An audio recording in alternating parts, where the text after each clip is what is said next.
When it comes to iconic PS1 series, you might think of Resident Evil, Tomb Raider, Siphon Filter. I mean, there's a ton of them. But one that I always think about is Tony Hawk's Pro Skater. Made by Neversoft in 1999, a fantastic year, might I add. They looked around and they saw some of the skateboarding games that we're at right now and they said, you know what?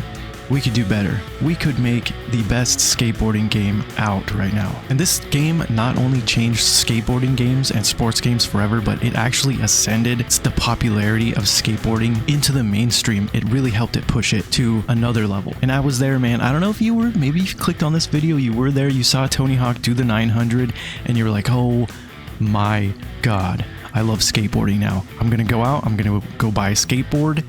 Let's do this. So obviously this is a pretty old PS1 game, so does it hold up in 2025? Should you go pick it up? Should you play it? Should you emulate it? Should you check it out? Or should you even bother with it and just check out the sequels? I'd like to think so. This game is still a ton of fun. Now, it's not perfect. It's not absolutely amazing like the sequel, which we will make a video on in the future, but right now we're talking about the first one. It has aged a little bit, but it is still a ton of fun. The gameplay, most of the controls, the music, sound effects, it is all top notch. Now, it's always fun going back to the super old PS1, you know, an iconic console, one of my favorites of all time. I basically started being a PlayStation fan when I got a PS1 for Christmas, and I just never looked back. It's been PlayStation ever since. And obviously some PS1 games are like archaic at this moment in time, but there's still a ton of PS1 games that still hold up and still are fun today, and the Tony Hawk games are definitely still one of them. So starting off, one of my favorite things about this game is the aesthetics, the music, the graphics, the way the menus look, and obviously the soundtrack, you guys.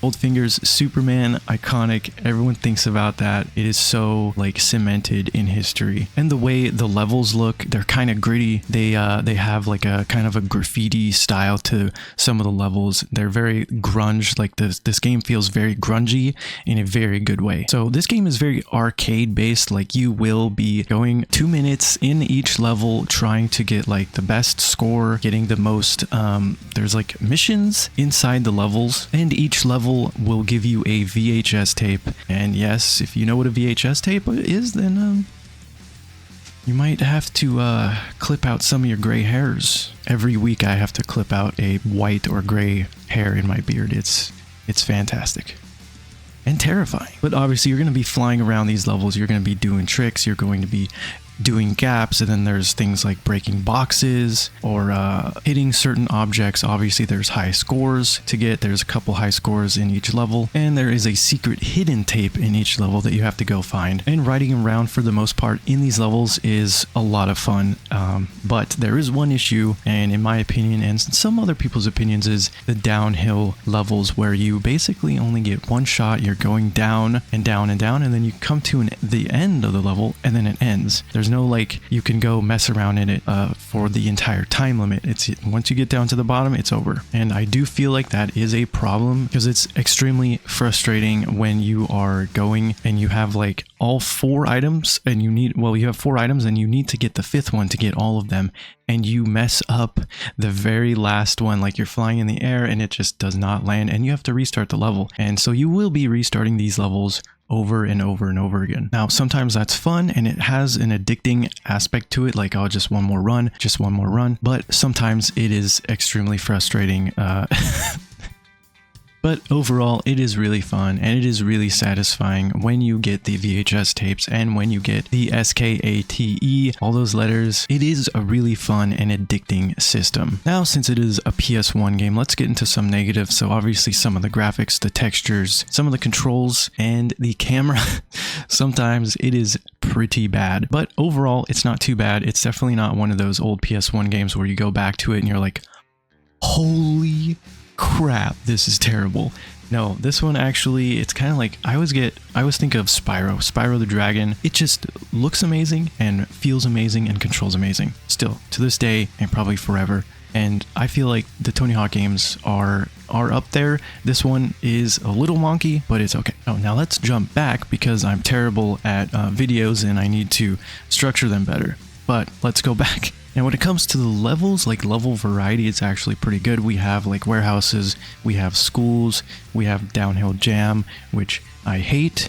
And then we have like the mall, and shout out to Burnside from Portland, my hometown. And there's 10 skaters in here. We have, Tony Hawk, Bob Burnquist, Bucky Lasek, Kareem Campbell, and a bunch of other ones. It's a pretty nice variety of skaters and levels. Now, this is definitely not a long game at all. You can probably beat it in just a couple hours, but there's plenty to do. It feels like you do get your money's worth. There's a lot of unlockables, and there's cheat codes, and there's some other fun things to do. There's 2-player mode, so there is some depth here, but it's definitely not as deep as the other games in the series. But with all that said, you cannot take away like how iconic this game is and how much this game changed everything, not only for sports games, but skateboarding in general. I think I already said that, but I'm just going to say it again. And this game is still incredibly fun in 2025. If I had to score this game in 2025, I think I would give it a 7.5.